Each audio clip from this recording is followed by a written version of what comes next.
So when we talk about vector valued functions, they lend themselves really nicely, since they are written in parametric form, they lend themselves really nicely to projectile motion. So when we talk about the position vector of something, we can talk about its x position and its y position with respect to that independent variable time, which in most often cases is kind of a physics application. So T stands for time. And so the idea is that we could be doing one thing in the x direction and the other thing in the y direction, and they're completely independent of each other. So if you have had any physics, for instance, if we roll something off the end of a table, then we know that if it's moving to the right, that it keeps moving to the right. There's nothing to slow it down or speed it up or anything. Gravity acts vertically, so things that are moving horizontally move under the regardless of the effects of gravity. But once the ground falls out from underneath them, then they start to become accelerated in the vertical direction because of gravity. And so so what happens then is, as it leaves the table, it continues in this direction at the same speed, but as it starts to fall, it starts to speed up in the vertical direction. So it's not going, it's not traveling at all in the vertical direction here, but when it gets to here, gravity has sped it up a little bit in the vertical direction, so it has some vertical component of velocity, and then as it is allowed to speed up even more, that vertical component becomes more significant, and it starts to take on a more vertical path, as well as a higher speed, all under the effects of one thing and one thing only, that's gravity. And so as we start to look at this relationship between position and velocity and acceleration, as you know already, the velocity is the time derivative of position, so dr of t dt, and acceleration is the time derivative of velocity. In other words, how velocity changes over time. And then we can talk about magnitudes again. The magnitude of the velocity vectors, if we're going so fast in the x and so fast in the y, then we're looking at two perpendicular components. We can do Pythagorean's theorem to find our overall speed. Always positive, and then likewise we can also extend all of this to the z direction if we had to work in 3 dimensions. Although we don't typically work in 3 dimensions. When it comes to projectile motion, it's typically in 2 directions. But we could extend this. It wouldn't be that really that tough to extend it into 3 dimensions like that. So when we look at then just looking at general position vectors, here we have a position vector. It says we have t squared in the I direction and t cubed in the j direction. And so it says find the velocity and the acceleration at the given point, 1, 1.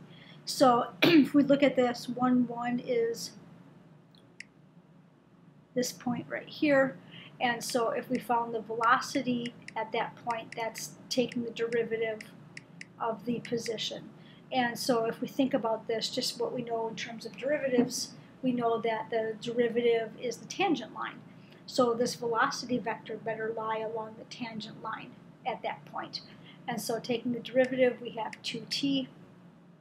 Taking the derivative here, so that's the I component, is 3t squared. There's the j component. And evaluating that at 1, 1,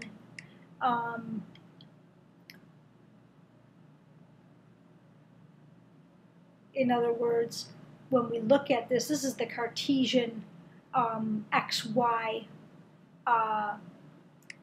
Cartesian xy point. So what they're really saying is over 1, up 1, and over 1 we're at time t equal 1. So we're literally plugging in the t value of 1, and so when we evaluate the velocity at a t value of 1, 2 times 1 is 2, so it's 2 in the I direction, and 3 times 1 squared is 3 in the j direction. So we have this vector that's 2I plus 3j.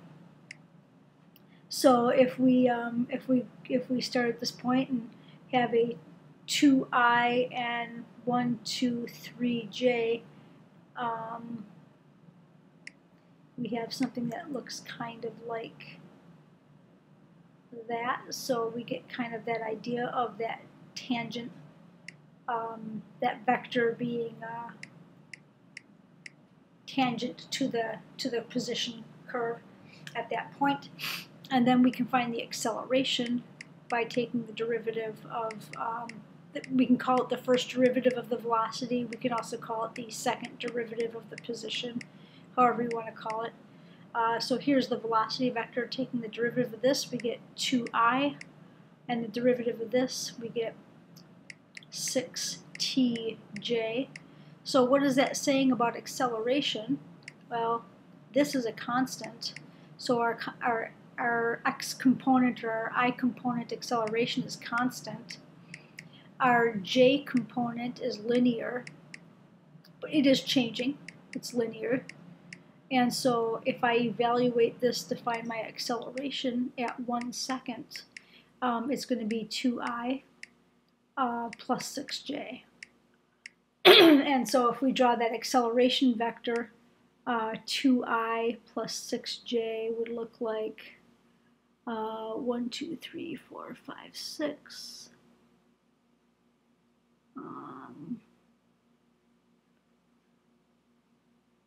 2I plus 6j would look something like this. And so, oops, it's a bad line. Let me try to get that line a little better. Wow, that's not even close. Okay, let's try that one more time. I'll take it. Okay, so here's my acceleration.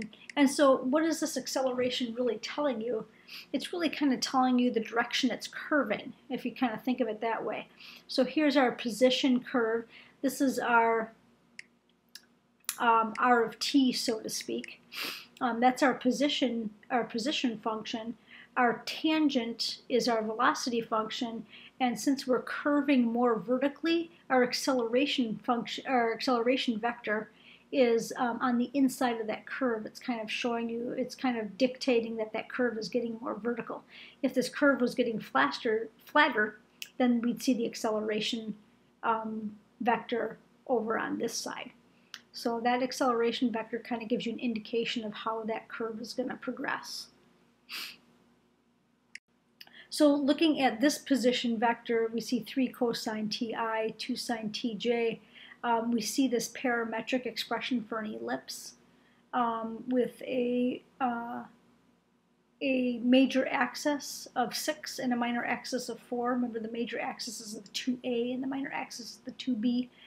And so we're talking about then, really, if we talk about position, we talk about r of t being position. We talk about some, as time progresses, we're going to just see a dot moving along this path. So at time equals 0, we have 3i plus 0j. So 3i plus 0j means that we, at time t equals 0, we're starting here. And as we progress through time, at time pi over 2, we're here. So we're moving around in this counterclockwise direction. And so at the point 30 is right here. So at the point 30, again, these are Cartesian coordinates. At 30 corresponds to a certain point in time. And that point in time is a t equal to 0. So kind of, for instance, just kind of an aside, at point 0, 2, which would be right here, that would be time equal to pi over 2. In other words, the time is about 1.57 seconds into its travel, if that makes sense. So kind of keeping that in mind, it takes pi seconds, or 3.14 seconds, to get halfway around, and it takes 2 pi seconds, or about 6.28 seconds, to get all the way around. if that kind of gives you an idea of what's going on there. Okay, so let's take a look at the the velocity vector. So the the velocity vector, then we're going to just take the derivative. So derivative of cosine is minus sine, so we have minus 3 sine ti, and derivative of sine is cosine, so plus 2 cosine tj. And so the velocity vector at 0 is, when we put in 0 here, sine of 0 is 0. So we get 0i. And 2 times cosine of 0, so cosine of 0 is 1, so plus 2j. And so we get this velocity vector that just has a j component. So again, we talk about being tangent to the path. Velocity is always tangent to the path. It's true in calculus. It's true in physics. Velocity is always tangent to the path. So we need a vector of length 2, so it's got to be about that long. In fact, what I'm going to do is I'm going to draw it right here. We need a vector of length 2 in the y direction. And I'm just going to take that vector and scooch it over to where it needs to be on the picture, because it needs to be at this point 3, 0. Because at time t equals 0, we're right here, and we're tangent to that point on the curve. So there is my velocity vector v of t. It's tangent to the path. And so what does my acceleration vector look like then? So to find the acceleration vector, we're going to take the derivative of the velocity vector. And so we're going to take the derivative of this. So derivative of sine is cosine. So we have minus 3 cosine t. That's the I component. And derivative of this is minus sine. So minus 2 sine t. That's our j component. And so our acceleration at time t equals 0. Putting in 0 here, we get minus 3 for the I component. Putting in 0 here, we get 0 for the j component. And so when we talk about this, this is a vector that is 3 units long in the minus I direction. In fact, I'm going to draw that from the origin. I'm going to move it. So here's minus direction, 3 units long. Got to be a better drawer here. So 3 units long in the minus I direction. Now I can move that to the right spot in the paper. So there is my acceleration vector. And if you have taken AP Physics, you know that that acceleration vector, whenever we have any circular type of motion, and this qualifies for circular motion because basically it's a path that repeats itself, that our acceleration then is perpendicular to our velocity at all times. And so our acceleration then will always point radially inward towards center. And so since it is radial inward towards center, we call that centripetal acceleration. Just to put a kind of a physics spin on it, not to be punny, but so we have this acceleration vector that is always perpendicular to the tangent, and so it points radially inward. So for this example, it says here's the path, the position vector of an object. So we're just really doing a real quick differentiation to find these, and then calculating the speed. So if we want our velocity, we're just going to go ahead and take the derivative here. So we're talking about 3i plus 1j. Derivative of t is 1. And then bring the 2 down, so that becomes a half tk. So looking at the velocity, we have a constant x component, a constant y component, and a linear k component. Finding the acceleration, then we're going to take the derivative of the velocity. So derivative of here is 0, derivative of constant is 0, derivative of constant here is 0, so those two components go away. In other words, if we have constant velocity, then we have I said that right. If we have constant velocity, then we should have acceleration of 0, right? We're not speeding up or slowing down. And then taking the derivative here, we have an acceleration of a half k. To find the speed, we're going to find the magnitude of the velocity.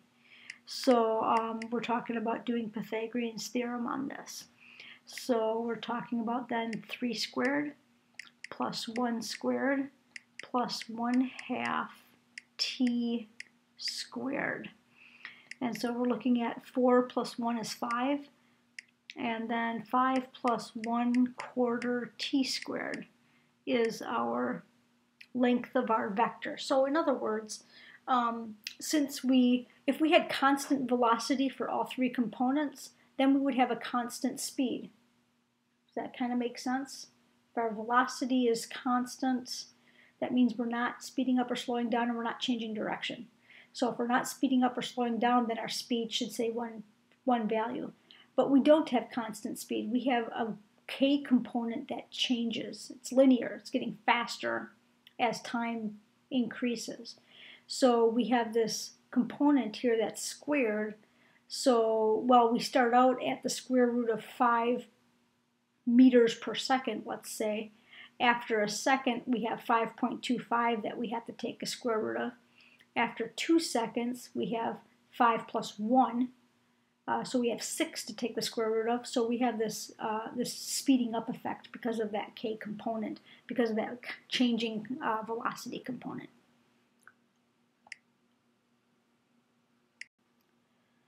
So we can apply this then, instead of just general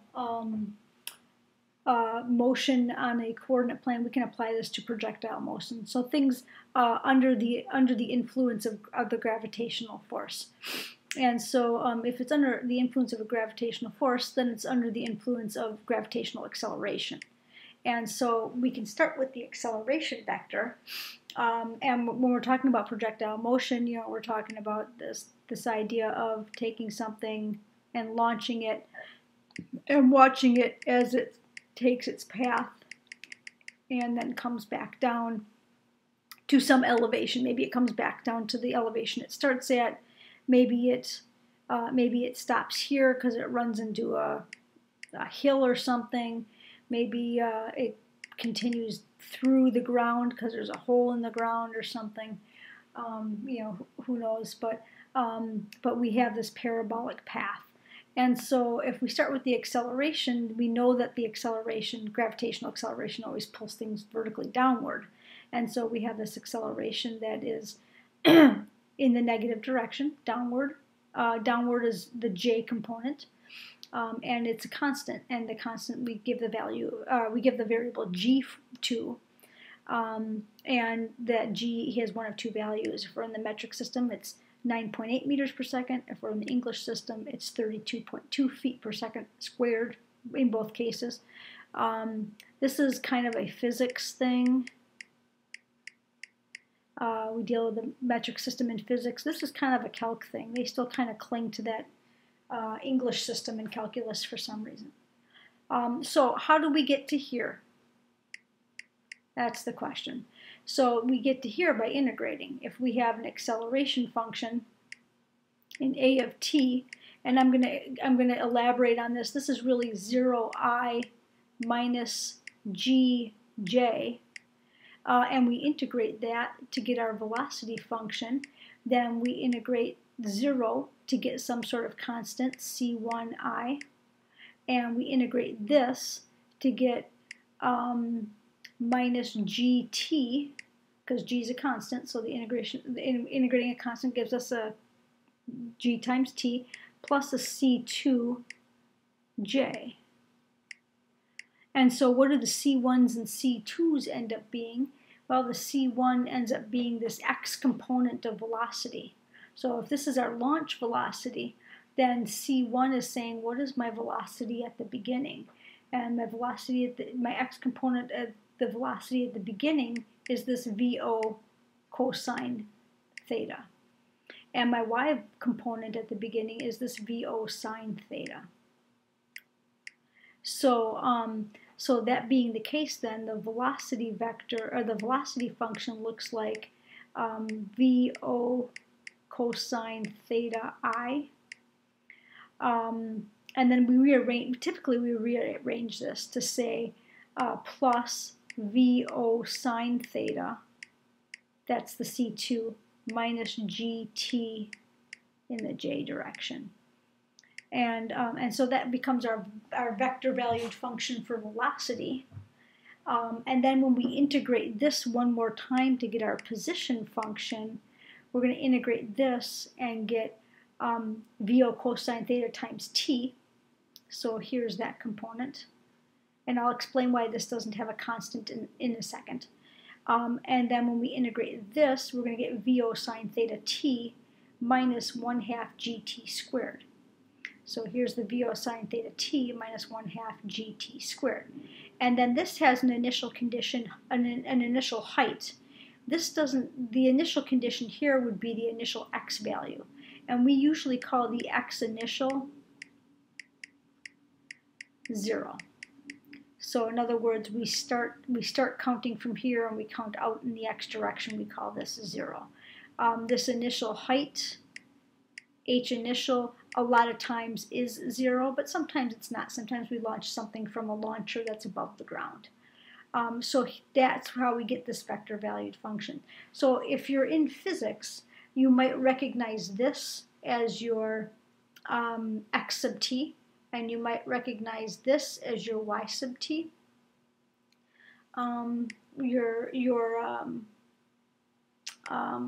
Your projectile motion equations on that equation sheet. So this one says determine the maximum height and range of a projectile launched at a height of 10 feet above the ground. So if we're talking about the ground here and we're launching it 10 feet above the ground, so it's starting up here. And so we're going to call this 0. We're going to launch it this way. So we're starting at 0, 10. In other words, our h equals 10. And we're launching it at a velocity of 900 feet per second at an angle of 45 degrees. Angle of 45 degrees is special. So we know our v initial is 900 feet per second, and our theta is 45. A 45-degree angle will give us the longest range. And so it says determine the height, determine the maximum height, and determine the range. So if we watch this parabolic path, then we're going to get something that looks like this, and it's going to come back down, and here is the original launch height. So when we're here, we're out some distance and we're at a height of 10. And then, but the thing is that, since we launched it from above the ground, if this ground is flat here, then this parabola is going to continue, and it's going to continue to speed up and then hit the ground. So here is where our range is. And our range is going to be at an elevation of 0 when it comes back to the ground. And so that being the case, then it says if it is asking you to find the range, it's asking you to find this x value when the y value is 0. And so that's going to set up then this situation here, and to figure out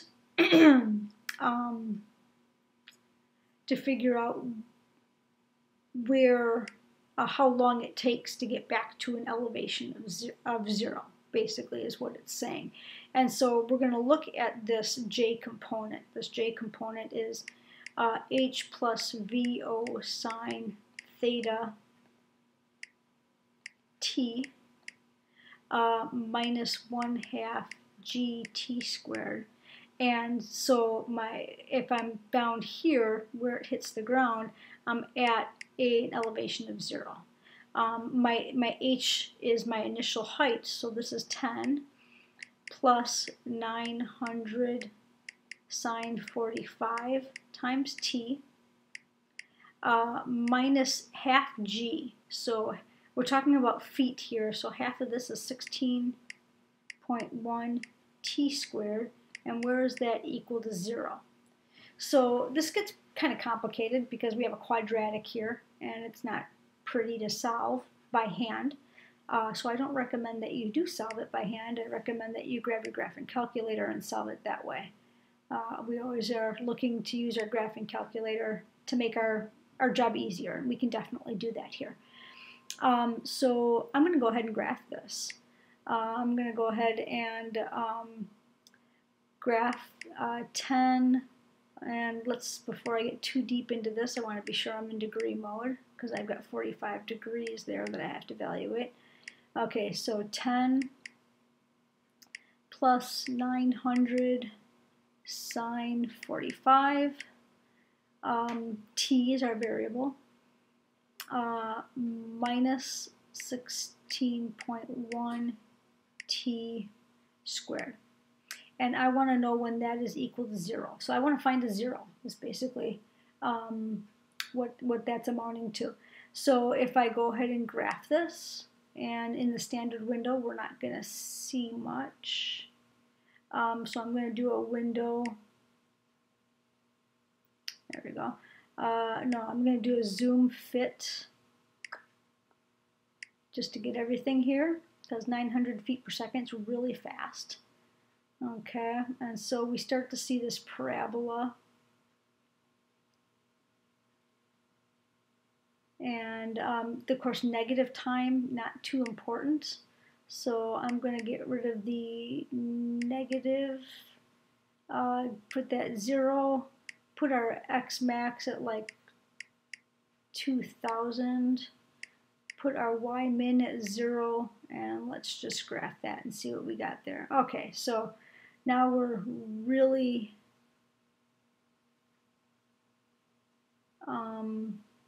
squished up here.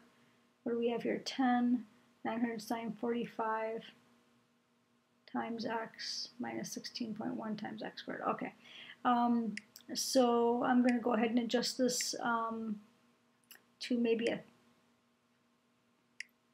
500. See what happens. Okay, there we go. And so I'm going to go ahead and even 500 seems a little inappropriate, so 100.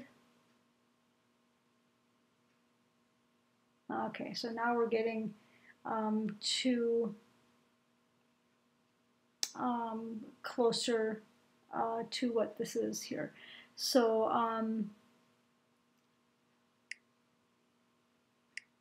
and let's put this up at 6,000.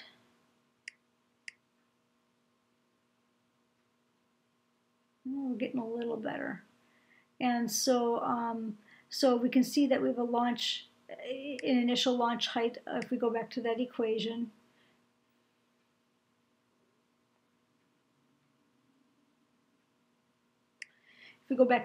initial height of 10, 900 sine 45 degrees, and then times, let me just put a times in there,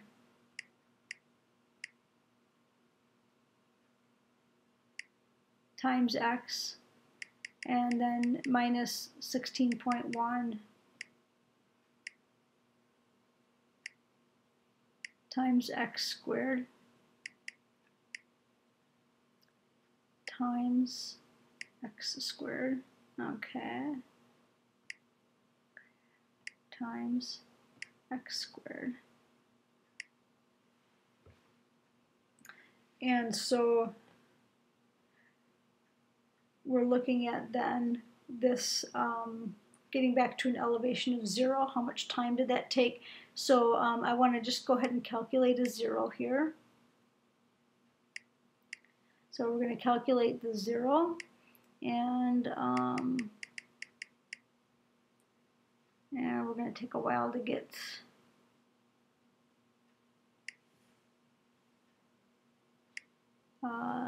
close to that 0. So I'm looking at the numbers at the bottom, and I'm looking for that y to turn positive.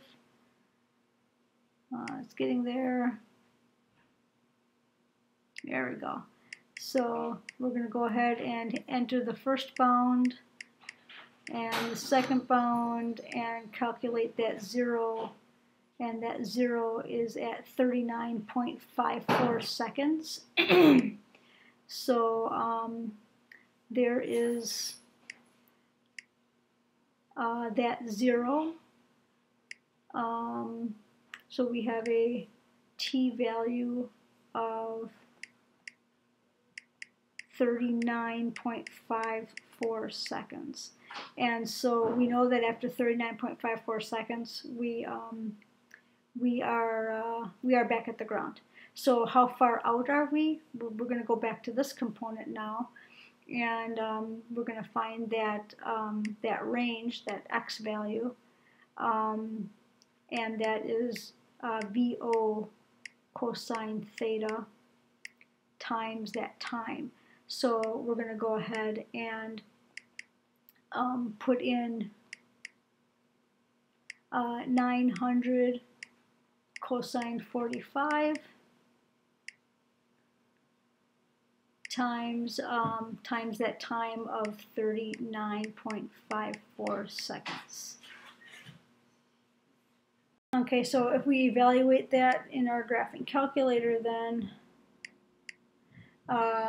900 cosine 45 times 39.54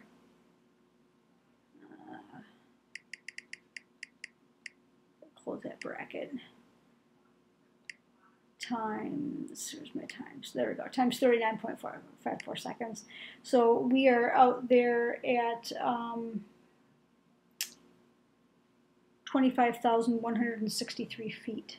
So 25,163 feet. So we really launched this. Okay, and the nice thing about, and we could have graphed this in parametric form too and gotten all these answers a little quicker. But now if we go back and graph this, and I'm going to adjust the window so we can see the top of that. So let's go to 7,000 just to see what that gets us. There we go. Okay, so now we can see our highest point is up here, and this is, you know, we're graphing the y parametric, so let me just kind of grab that. We are physically graphing the y parametric, so we are looking at this point here as our physical, this is our y of t that we graphed, and this is our t, so we are physically grabbing that point where this is going to be our t range, this is going to be our t highest point.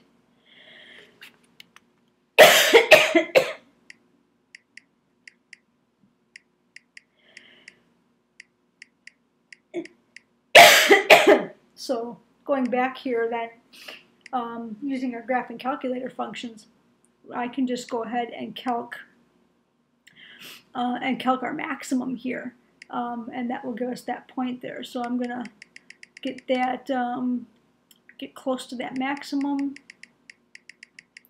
to get a left bound here. So enter for our left bound.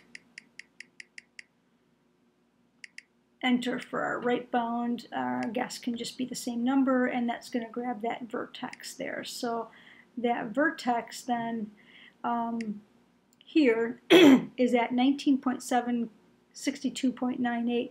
So that what that means is that since we're talking about these parametrics here, that is at 19.76 seconds, comma 62.99 feet. So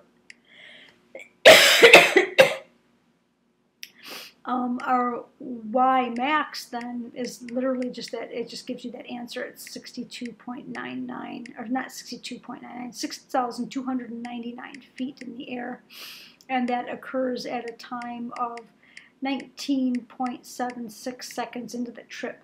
So if you think about it, twice this would be like 39.52, and so twice that time would be 39.52 seconds. That is when it gets back to this location, if that makes sense. So at this location here, that is when it's back to its original height. You know, that's where we see the symmetry. Like it starts here, and when it gets back to here is 39.52 seconds. another 2/100ths of a second, and it hits the ground. So that's why we're not getting 39.54 if we just double that number.